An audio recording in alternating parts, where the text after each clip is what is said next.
আসসালামু আলাইকুম। আমার কথা হচ্ছে, আমি শুরু থেকেই রাজনীতি পছন্দ করি না। আমি নিজেও বলছি অনেকবার তারে যে রাজনীতি ছেড়ে দেন, রাজনীতি ছেড়ে দেন।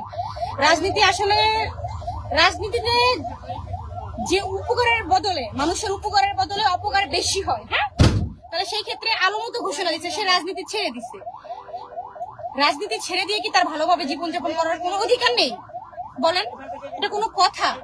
আজকে তার পুরো শরীরে স্কেল দিয়ে হাত কেটে পার মধ্যে বাইরে এই হাত কেটে, মানে কেমন অবস্থা? এটা কোনো কথা? এটা কি, এটা কেমন দেশে আমরা বাস করতেছি? এটা বলেন, কোনো মানুষের যদি নিরাপত্তা না থাকে, আজকে তারে মহানগর না কোথায় আফতাবনগরের মতো একটা জায়গায় যদি এইভাবে হামলা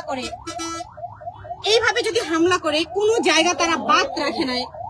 দেখেন এই যে হাত কি করছে, দেখেন বাইরে ভেঙে ফেলতে চাইছে। তাহলে কোন দেশে আমরা বসবাস করি? কিভাবে আমরা ঘুমাবো নিশ্চিন্তে? বলেন, কিভাবে আমরা নিশ্চিন্তে ঘুমাই? কি করছে? এই যে দেখেন এই হাতটা ভেঙে ফেলছে বাইরে, এই যে এই হাতটা ভেঙে ফেলছে, এখানে কেটে ফেলছে, এইখানে কেটে ফেলছে, এই যে এইদিকে কেটে ফেলছে, এইদিকে সব জায়গায় কেটে ফেলছে তার হাত, এদিকে সব হাত কেটে ফেলছে, পান মধ্যে বাইরানো হয়েছে। সে তো রাজনীতি ছেড়ে দিছে, তাই না? অতীতে যা করছে সব বাদ দিয়ে সে এখন স্বাভাবিকভাবে জীবনযাপন করতে চাচ্ছে, কিন্তু না, করা যাচ্ছে না। অতীতেও যেমন তার উপরে হামলা করছে, এখনো হামলা করতেছে, হাত কেটে রাখে নাই। একটা মানুষের উপরে কেন এরকম অত্যাচার হবে? তার তো ভালোভাবে বাঁচার অধিকার রয়েছে, তার ছেলে মেয়ে রয়েছে, তাকে তো কেউ বাবা ডাকে, তাই না? তার উপরে কেউ নির্ভরশীল, তার উপরে ভরসা করে অনেকগুলো মানুষ বাঁচে, তাই না? তার সংসার রয়েছে, তাহলে তার উপরে কেন হামলা করা হবে? কেন হামলা করা হবে? আমরা কোন দেশে বসবাস করতেছি? কেন এরকম করা হবে?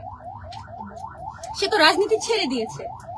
রাজনীতি আমি নিজেও পছন্দ করি না, সেও রাজনীতি ছেড়ে দিয়েছে। তাহলে এইভাবে হামলা করার মানেটা কি? কেন? একটুকু আত্মা কাঁপে না? একটুকু কি খারাপ লাগে না? একটুকু খারাপ লাগে না এইসব মানুষের? দেখেন হাতগুলো কিভাবে ভেঙে ফেলছে, দুইটা হাতই ভেঙে ফেলছে, হাতগুলো কেটে ফেলছে, পার মধ্যে বাইরানো হয়েছে। এগুলো কি, কিভাবে পারে এগুলা? এই কোন সন্ত্রাসী এগুলা? সবাই দোয়া